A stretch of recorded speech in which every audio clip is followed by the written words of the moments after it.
Good evening students. आज मैं आपको द थर्ड लेवल चैप्टर के क्वेश्चन आंसर समझाने की कोशिश कर रहा हूँ। मुझे उम्मीद है कि आप सभी इसको ध्यान से सुनेंगे और समझने का प्रयास करेंगे। आपका पहला क्वेश्चन है, what does the third level refer to. जो तीसरा स्तर है, रेफर टू संकेत करना, कि तीसरा स्तर किस बात की ओर संकेत करता है। द थर्ड लेवल तीसरा स्तर रेफर्स टू संकेत करता है टू द पास्ट, पास्ट की ओर, पास्ट अतीत की ओर, भूतकाल की ओर। चार्ली, चार्ली आप सभी को पता ही है कि एक करेक्टर है इसके अंदर। चार्ली ऑलवेज बिलीव्ड, ऑलवेज हमेशा, बिलीव्ड विश्वास करना, चार्ली हमेशा विश्वास करता था दैट कि there was a third level, कि एक तीसरा स्तर था at the New York central railway station, New York के सेंट्रल रेलवे स्टेशन पर। वन डे, एक दिन, बाय मिस्टेक, गलती से, ही टुक, टुक का मतलब लेना होता है, यहाँ पे अपनाना, उसने अपनाया, ए रॉन्ग टर्न, एक गलत मोड़, एंड रीच्ड, रीच्ड होता है पहुँचना, और पहुँच गया द थर्ड लेवल, तीसरे लेवल पर। ही वॉज सरप्राइज्ड, वह हैरान था, to find that here everything was old fashioned. Find मतलब एक तरह से पाना, ये पाकर कि हेयर यहाँ पर, एवरीथिंग प्रत्येक चीज़ पुराने फैशन की थी। Next question, do you think, क्या आप सोचते हो, द थर्ड लेवल जो तीसरा स्तर था, was a medium of escape, escape होता है बच निकलना, बच के भागना, मीडियम माध्यम, एक बच निकलने का माध्यम था, फॉर चार्ली, चार्ली के लिए। यस, हाँ, द थर्ड लेवल तीसरा स्तर, वॉज था, ए मीडियम एक माध्यम, ऑफ एस्केप भागने का, फॉर चार्ली, चार्ली के लिए। His visit to the third level, उसकी जो यात्रा थी तीसरे स्तर की, is all a fantasy, all मतलब बिल्कुल ही एक फैंटेसी थी। फैंटेसी होती है कल्पना, इमेजिनेशन, बिकॉज क्योंकि, ही वॉन्ट्स वह चाहता है, टू एस्केप भागना, फ्रॉम द वरीज चिंताओं से, टेंशंस से, परेशानियों से, ऑफ लाइफ जीवन की। Going to the third level means, going होता है जाना, तीसरे स्तर पर जाना, इसका अर्थ है, मीन्स होता है अर्थ, अर्थ अभिप्राय तात्पर्य, फ्री फ्रॉम वरीज कि वो मुक्त है चिंताओं से और टेंशन से। थर्ड क्वेश्चन है हमारे पास, what does Charlie's psychiatrist friend से। चार्ली का जो साइकेट्रिस्ट फ्रेंड है, साइकेट्रिस्ट का मीनिंग है मनोवैज्ञानिक,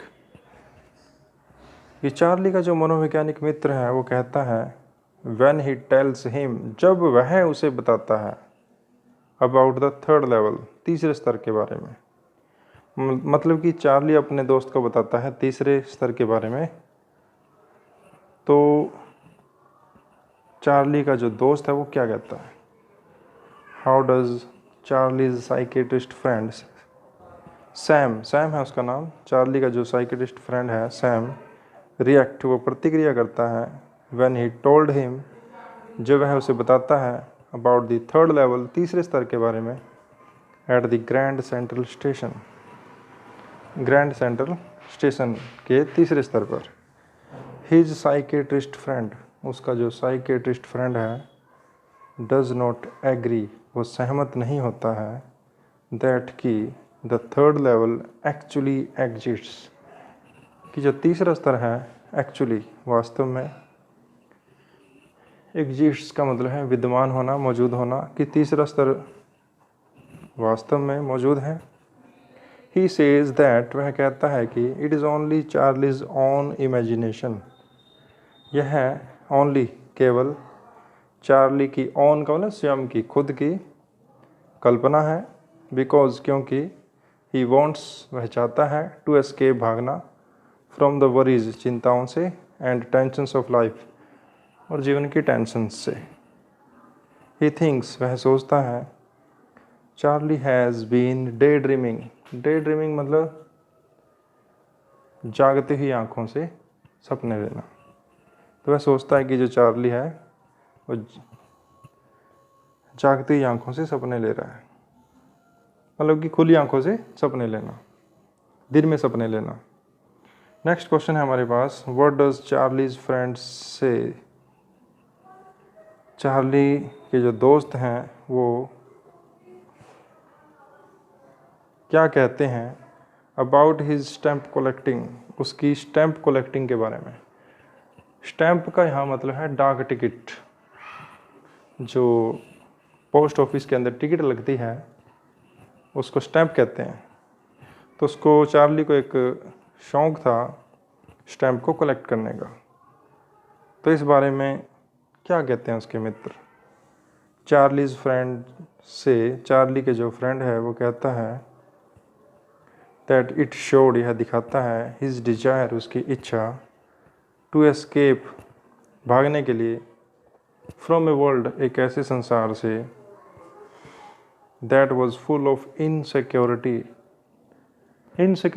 असुरक्षा, कि वह एक ऐसे संसार से भागना चाहता है जो असुरक्षा से भरा हुआ था, फियर, भय से भरा हुआ था, वॉर, युद्ध से भरा हुआ था, वरी, चिंताओं से भरा हुआ था, एंड हिज स्टैम्प कलेक्टिंग, और उसका जो ये जो टिकट इकट्ठा करना है, गेव हिम, उसको देता था a temporary refuge from reality. Temporary मतलब कि अल्पकालिक, कुछ समय के लिए, रिफ्यूज़ होता है एक तरह से भाग जाना, फ्रॉम रियलिटी, वास्तविकता से।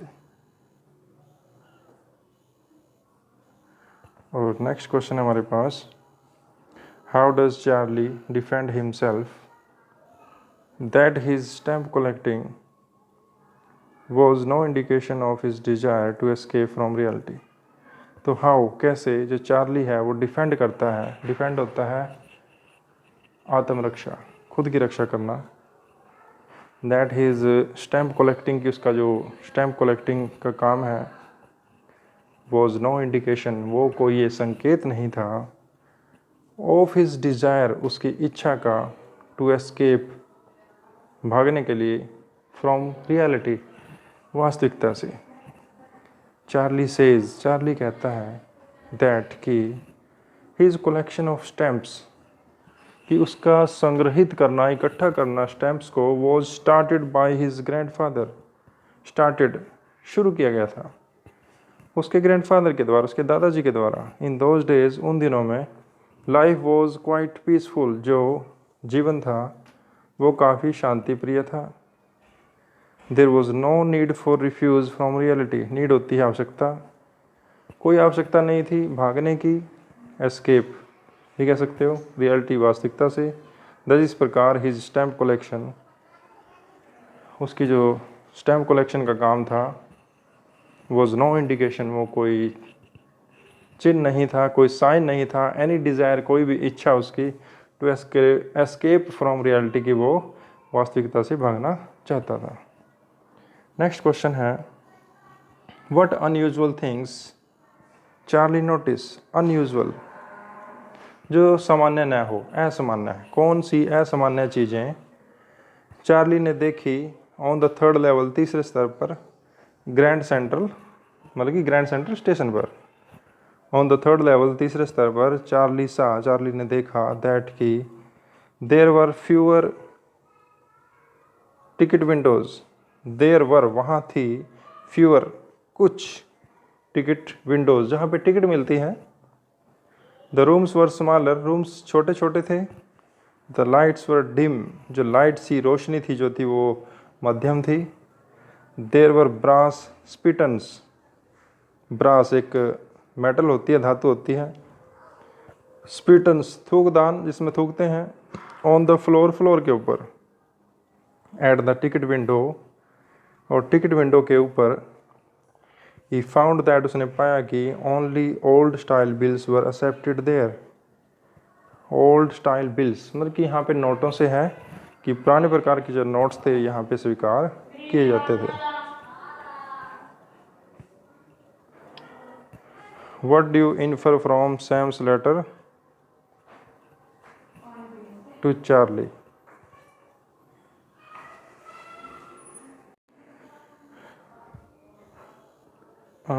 बच्चों आगे बढ़ते हैं। What do you infer from Sam's letter to Charlie.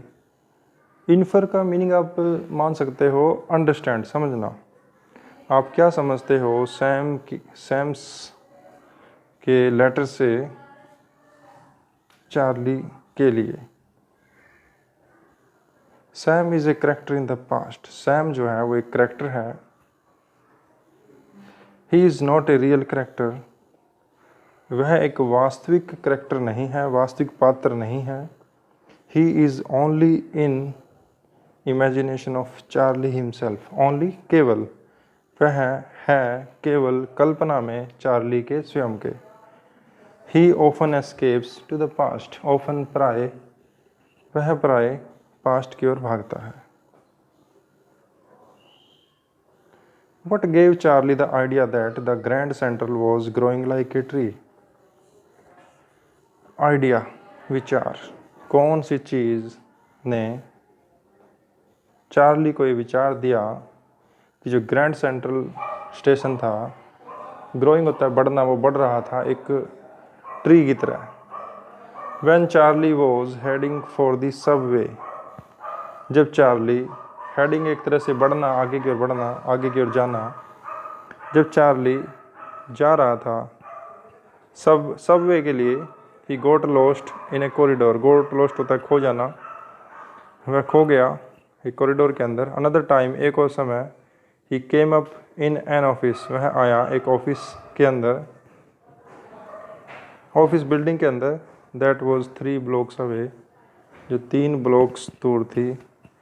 Then he began to think, then तब, बिगेन शुरू करना, तब उसने ये सोचना शुरू कर दिया, that the Grand Central was growing like a tree, कि जो ग्रैंड सेंट्रल था, ग्रोइंग होता है बढ़ना, वो बढ़ रहा था एक पेड़ की तरह। पुशिंग आउट न्यू कॉरिडोर्स, जिसमें से नए नए कॉरिडोर्स निकल रहे थे, और स्टेयर, सीढ़ियाँ निकल रही थी। स्टेयर केसेस लाइक रूट्स, जैसे कि जड़ें निकलती हैं वैसे वो बढ़ रही थी। What is Sam's old business. Sam का पुराना बिजनेस क्या है। Why can't he go back to it, और वह अपने पुराने बिजनेस को क्यों नहीं अपना सकता है। Sam's old business is that of a psychiatrist. Sam का जो पुराना बिजनेस है वो है साइकेट्रिस्ट का, मनोवैज्ञानिक का। बट नाउ, परंतु अब, ही इज़ इन गेल्सबर्ग, परंतु अब वह गेल्सबर्ग में है। ऑफ 1894, 1894 के गेल्सबर्ग में। इट इज़ ए पीरियड, यह एक समय है, वैन जब, people are free from all worries, जब लोग फ्री हैं, मुक्त हैं, आज़ाद हैं सभी चिंताओं से। There is no need of any psychiatrist, कोई भी आवश्यकता नहीं है साइकेट्रिस्ट की, मनोवैज्ञानिक की। दस, इस प्रकार Sam can't go back to his old business, इस प्रकार जो सैम है अपने पुराने बिजनेस पर नहीं जा सकता। तो आप सभी कोशिश करें इसको समझने की। जय हिंद।